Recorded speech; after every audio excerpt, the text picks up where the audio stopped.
সন্মানীয় সংবাদকৰ্মী বন্ধুসকল, আমাৰ NYK ওদালগুৰি আৰু লগতে Udalguri girls higher secondary school NSS unit আমি দুটা গোট একেলগে হৈ পেলাই মাই ভাৰত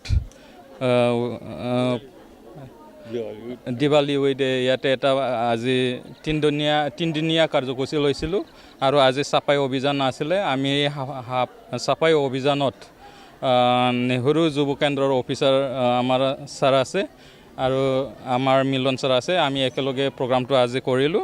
আমাৰ স্কুলত আমি স্কুল কেম্পাছ ক্লিনিং কৰিলোঁ, লগতে সেই আমাৰ মানে অলপ ৰাস্তাত গৈ পেলাই আমি কিছুমান চাফাই অভিযান কৰিলোঁ আৰু আমাৰ ল'ৰা ছোৱালী আছে, তেওঁলোকে মোক যথেষ্ট সহায় কৰিছে আৰু ছাৰেও সহায় কৰিছে। যিয়ে নহওক, মাই ভাৰত পৰ্টেলত দুটা অপশ্যন আছে, এটাটো মানে ষ্টুডেণ্ট বা ভলণ্টিয়াৰ ৰেজিষ্ট্ৰেশ্যন আৰু আন এটাটো মানে পাৰ্টনাৰ বা অৰ্গেনাইজেশ্যনেল মানে ৰেজিষ্ট্ৰেশ্যন।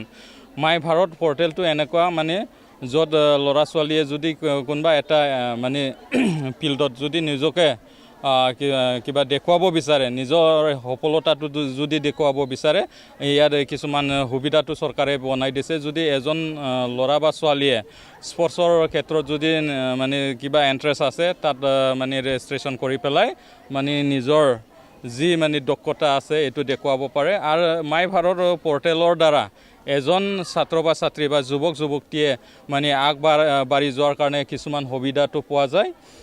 যিয়ে নহওক, as a part of my Bharat পৰ্টেলৰ প্ৰগ্ৰামৰ কিবা আমি আজি কাৰ্যসূচী হিচাপে লৈছিলোঁ চাফাই অভিযান। ইয়াতে চাফাই অভিযানত ভাগ লোৱাৰ কাৰণে আমাৰ ছাৰক আৰু লগতে আমাৰ ছাত্ৰ ছাত্ৰীক চবকে ধন্যবাদ দিলোঁ আৰু আশা কৰোঁ আমাৰ ছাত্ৰীসকলে বা NSS ভলণ্টিয়াৰবিলাকে তাতে চবেই 100% ৰেজিষ্ট্ৰেশ্যন কৰে আৰু নিজে যি ইণ্টাৰেষ্ট আছে তাৰ প্ৰতি মানে কৰিব বুলি মই আশা ৰাখিলোঁ। এইখিনিয়ে আৰু ধন্যবাদ।